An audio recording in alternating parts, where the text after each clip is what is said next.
Hello everyone, welcome to steno army. I hope आप अपनी जो तैयारी है वो बहुत अच्छे से कर रहे हो। आप लोगों का एम्स का प्री का रिजल्ट आ गया है और इसके अंदर बहुत सारे बच्चों का सिलेक्शन भी हुआ है। अब आप लोगों के अंदर बहुत सारा डाउट है कि कितने परसेंट मिस्टेक जो है वो अलाउड की जाएगी, कौन सी मिस्टेक जो है फुल कंसिडर की जाएगी, कौन सी हाफ कंसिडर की जाएगी। ये सारी चीज़ें सब लोगों को जो है वो नहीं मिल पा रही हैं। वैसे उन्होंने नोटिफिकेशन बहुत पहले ही जारी कर दिया था कि क्या क्या मिस्टेक्स कंसिडर की जाएगी। वही मैं आप लोगों को आज इस वीडियो में सिंप्लीफाई करके समझाने वाला हूँ। हम जो तैयारी है एम्स के रिलेटेड वो पहले से ही कर रहे हैं। मैंने पहले भी वीडियोस बनाए थे कि आपकी क्या स्ट्रेटेजी होनी चाहिए, क्योंकि आप एग्जाम का रिजल्ट आने के बाद तैयारी करो, उससे बेटर है पहले से ही तैयारी रखो। स्क्रीन पे आप देखो तो ये हमारी वेबसाइट है जहाँ पे हम तैयारी कर रहे हैं एम्स की। आप जैसे ही वेबसाइट पे जाओगे, यहाँ पे एम्स का पूरा सेक्शन है। यहाँ पे हम एम्स से रिलेटेड ही डिक्टेशंस लिख रहे हैं। एम्स से रिलेटेड का क्या सेंस है, वैसे उसके अंदर कोई अलग से नहीं आता आता उसमें डिबेट या स्पीच ही है, बस उसके अंदर थोड़े मेडिकल रिलेटेड टर्म्स होते हैं। जैसे हेल्थ पे हम लिख रहे हैं, मेंटल हेल्थ पे लिखा, फैमिली प्लानिंग पे लिखा। हमने ऐसे करके काफ़ी सारे मैटर्स जो है वो अभी तक लिख लिए हैं और मैं डेली एक एक मैटर आपको लिखवा रहा हूँ। तो ये मैटर्स आपके एम्स के रिलेटेड काफ़ी इंपॉर्टेंट हैं। अभी हम जो है बात करते हैं कि एम्स के अंदर मिस्टेक्स और जो क्राइटेरिया है वो क्या रहने वाला है। तो सबसे पहले देखो, इसके अंदर 3 एग्जाम आपके होने वाले हैं। एक तो स्टेनो का जिसकी 80 WPM स्पीड है, 10 मिनट का आपका एग्जाम होगा और इसके अंदर 50 मिनट आपको ट्रांसक्रिप्शन टाइम मिलेगा। दूसरा है पर्सनल असिस्टेंट का जिसमें 100 की स्पीड है, 10 ही मिनट का एग्जाम है और उसमें ट्रांसक्रिप्शन टाइम 40 मिनट्स है। और जो प्राइवेट सेक्रेटरी का एग्जाम है उसके अंदर 120 WPM स्पीड है और 7 मिनट का वो डिक्टेशन होगा, जिसके अंदर 45 मिनट्स आपको ट्रांसक्रिप्शन के मिलेंगे। और ये अब तीनों पे डाउट ये है कि साथ में होगा क्या, तो साथ में नहीं होगा। जिसका जिसमें सिलेक्शन हुआ है और जिसके मतलब अलग अलग जो स्पीड है उस हिसाब से ही आपका एग्जाम लिया जाएगा। मतलब 100 का अलग, 80 का अलग, 120 का अलग। तो सबको अलग अलग एग्जाम देना है। तीनों अगर आप दे रहे हो तो तीनों में आपको अलग से बैठना होगा। ठीक है, बेसिक सबसे पहले ये चीज क्लियर कर दो। इसके बाद है मिस्टेक्स एंड एरर कैलकुलेशन, जो कि बहुत इंपॉर्टेंट है। अब सबसे पहले बात करेंगे कि फुल मिस्टेक क्या है।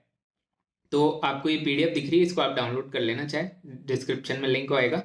इसके अंदर क्या है, सबसे पहले ओमिशन ऑफ वर्ड या फिर फिगर। कोई भी वर्ड आपने छोड़ दिया, मान लो आई वॉन्ट टू कंसीडर, ये सेंटेंस था, आपने कंसीडर वर्ड लिखा ही नहीं, तो आपके वो फुल मिस्टेक जो है वो काउंट की जाएगी। या फिर कोई ईयर बोल दिया, मान लो 1950, और आपने उसको लिखा ही नहीं, तो फिर वो आपकी फुल मिस्टेक कंसीडर की जाएगी। बेसिक है, सबसे बेसिक काम यही है। उसके बाद में है सब्स्टिट्यूशन, मतलब आपको 1950 बोला, आपने 1960 लिख दिया, तो वो भी आपकी फुल मिस्टेक जो है वो काउंट की जाएगी। इसके अंदर एक एक्सेप्शन है कि जो आप डिजिट्स लिखते हो, जैसे 20,000 टर्न्स, तो 20,000 को ऐसे भी लिख सकते हो डिजिट्स में भी, और आप उसको वर्ड्स में भी लिख सकते हो। तो अगर ये दोनों आप करोगे तो आपका कोई भी मिस्टेक जो है वो काउंट नहीं होगा। पर आपको ईयर जब बोलेंगे, जैसे 1950 बोला है, तो आपको उसको 1950 ही लिखना है, उसको आप जो है वर्ड में नहीं लिखोगे। अगर वर्ड में लिखोगे तो आपकी वो मिस्टेक जो है वो काउंट होगी।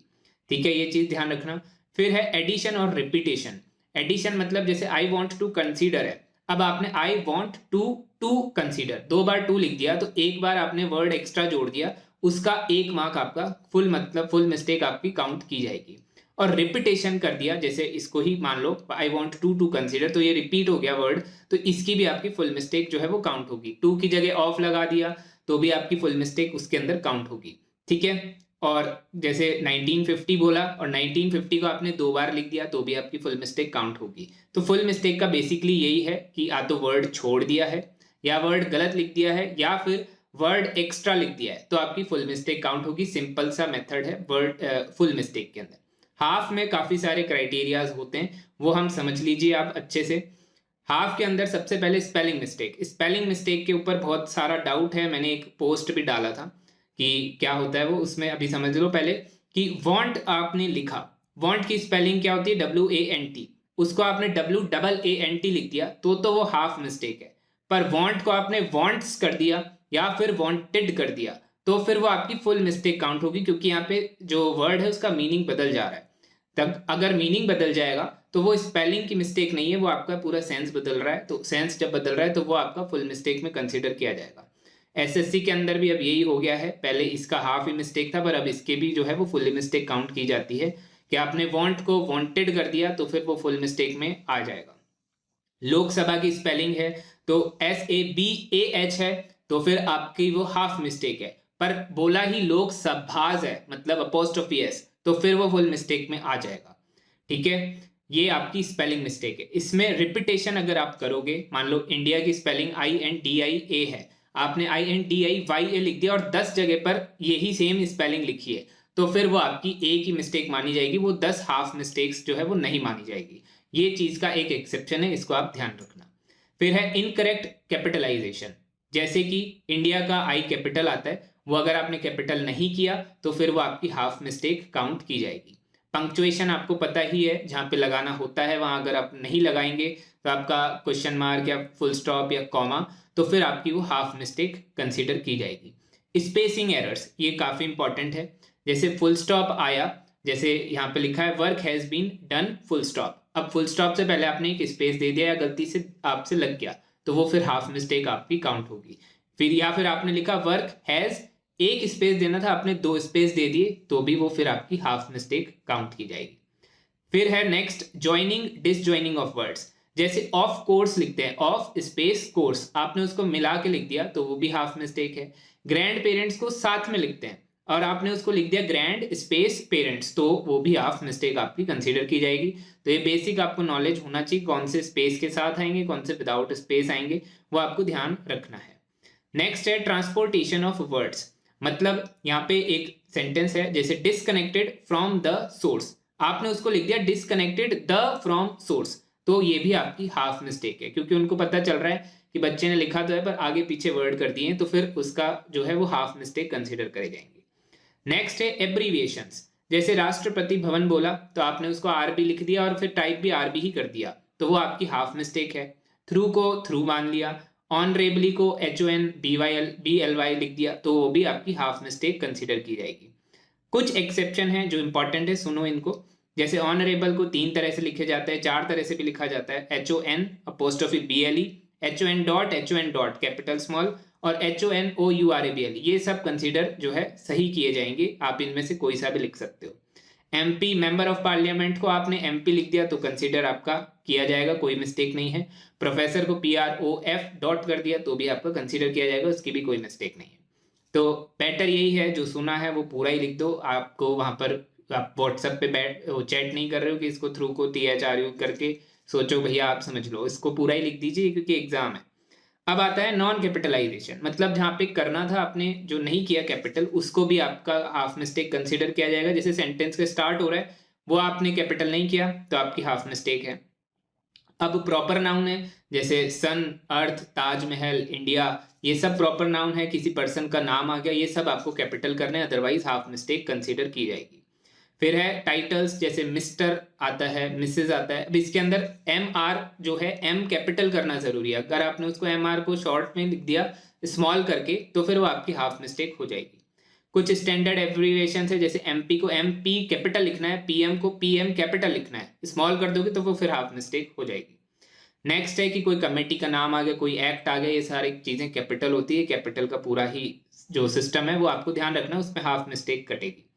कुछ चीजें और ध्यान में रखनी है कि स्पेलिंग की बहुत सारी चीजें होती है, जैसे ऑर्गेनाइजेशन और ऑर्गेनाइजेशन, 2 स्पेलिंग होती है, ZATION SATION, वैसे कंसीडर SATION ही की जाती है, पर बहुत जगह ZATION भी लिखी दिख जाएगी, तो आप जो है SATION ही लिखना, ये ब्रिटिश इंग्लिश हमारे इंडिया में फॉलो होती है, तो SATION ही कंसीडर करो, ZATION मत लिखो, पर अगर आप लिखोगे तो मिस्टेक नहीं होगी, ऐसा इसमें लिखा हुआ है। पर मैं आपको एक बेसिक बात बता रहा हूँ, अब है आपने मान लो प्रोग्राम की स्पेलिंग ME ये वाली जो है एक्सेप्टेबल है, पर RAM भी लिख दोगे तो भी वो गलत नहीं माना जाएगा। दूसरा, स्पेसिंग का बहुत डाउट रहता है कि जब सेंटेंस पैराग्राफ स्टार्ट होता है तो क्या हमको 5 या 7 स्पेस देने पड़ेंगे या टैब देना पड़ेगा, तो वो कोई ज़रूरी नहीं है, आप कोई भी टैब मत दीजिए, कोई स्पेस मत दीजिए, डायरेक्टली शुरू करते रहिए, और जहाँ पर अगर पैराग्राफ बोला जाए तो आप लगा दीजिए, नहीं बोला जाए तो कोई पैराग्राफ चेंज करने की ज़रूरत नहीं है, ऐसे ही उसको कंटिन्यू लिखते रहिए। फिर एवरी सिंगल स्पेस आपको फुल स्टॉप के बाद लगाना है, मतलब फुल स्टॉप के बाद एक स्पेस देना पड़ेगा, अदरवाइज वो हाफ मिस्टेक हो जाएगी, ये चीज़ यहाँ लिखी हुई है। अब लास्ट पॉइंट है मार्किंग और क्वालिफाइंग क्राइटेरिया क्या है। जैसे शुरुआत में ही मैं बता रहा था कि 5% जो मिस्टेक है वो अलाउड है। अब इसमें लिखा क्या है कि क्वालिफाइंग इन नेचर, अब क्वालिफाइंग इन नेचर का मतलब बहुत सारे ऐसे समझते हैं कि भैया क्वालिफाई कर लेंगे तो हमारा सिलेक्शन हो जाएगा। क्वालिफाइंग क्राइटेरिया है 5% का, मतलब 1000 वर्ड बोले हैं तो 5% से ज़्यादा मिस्टेक आप कर दोगे तो बाहर हो जाओगे, और वो 5% लाना इतना आसान नहीं है। ये एग्ज़ाम स्टेनो का ही होता है, उसके अंदर स्टेनो अच्छी होनी चाहिए। अब 5% से बाहर चले जाओगे तो आपका सिलेक्शन नहीं होगा, 5% में रहना पड़ेगा, और जिसकी 5% मिस्टेक होगी उसके 40 मार्क्स आएंगे आउट ऑफ 100। अब उसके बाद में क्या है कि अगर 5% की जगह आपकी 4% मिस्टेक आई तो 1% आपने कम करी, उसके 12 मार्क्स आपको एक्स्ट्रा मिलेंगे। मतलब 40 तो पहले आ ही रहे थे, पर 12 ऐड हो जाएंगे तो 52 मार्क्स आपके आएंगे। ये सारा इसमें लिखा हुआ है। 0% मिस्टेक का मतलब है कि आपके 100 मार्क्स फुल होंगे। अब एडिशनल इन्फॉर्मेशन है कि जो डिक्टेशन है वो स्पीकर के थ्रू आएगा, मतलब कहीं पे रूम जहाँ पर एग्जाम हॉल होगा उसमें कहीं एक जगह पर स्पीकर लगा होगा, वहां से आपको आवाज आएगी, कोई भी सामने खड़ा होकर डिक्टेशन नहीं देने वाला है, और हर पोस्ट के लिए अलग अलग एग्जाम होगा, ये इसमें लिखा हुआ है। और लास्ट में ये लिखा हुआ है कि जो आपका कट ऑफ का क्राइटेरिया रहेगा वो डिपेंड करेगा कि किसके कितने ज़्यादा मार्क्स हैं प्री के अंदर और स्किल टेस्ट के अंदर। तो सबको मिला करके ही आपका जो है फाइनल कट ऑफ बनेगा। तो ऐसा मत सोचना कि हम उसमें क्वालिफाई कर गए थे तो हमारा सिलेक्शन हो जाएगा, फिर वो डिपेंड करेगा कि आपके रिटर्न में कितने मार्क्स ज़्यादा थे। अब जिसके रिटर्न में ज़्यादा होंगे वही बच्चा सेलेक्ट कर लिया जाएगा। तो ये सारी चीज़ें मैंने आपको क्लियर कर दी। आपको फिर भी डाउट हो कमेंट करके आप पूछ सकते हो। मेरे हिसाब से कुछ भी नहीं बचा है, जितना भी इंफॉर्मेशन पीडीएफ में अवेलेबल था जो एम्स की वेबसाइट पे मिला मुझे, वो मैंने सारा आपको क्लियर कर दिया है। अगर इसको समझ में ना आए तो फिर से देख लो, ये वाली पीडीएफ भी आप डाउनलोड कर लो। और इसके अलावा मैं जो आपको डिक्टेशंस लिखवा रहा हूँ एम्स से रिलेटेड वो आप लिख सकते हो। इसके अलावा मैं आपको टॉप सो केसी के भी डिक्टेशंस लिखवा रहा हूँ।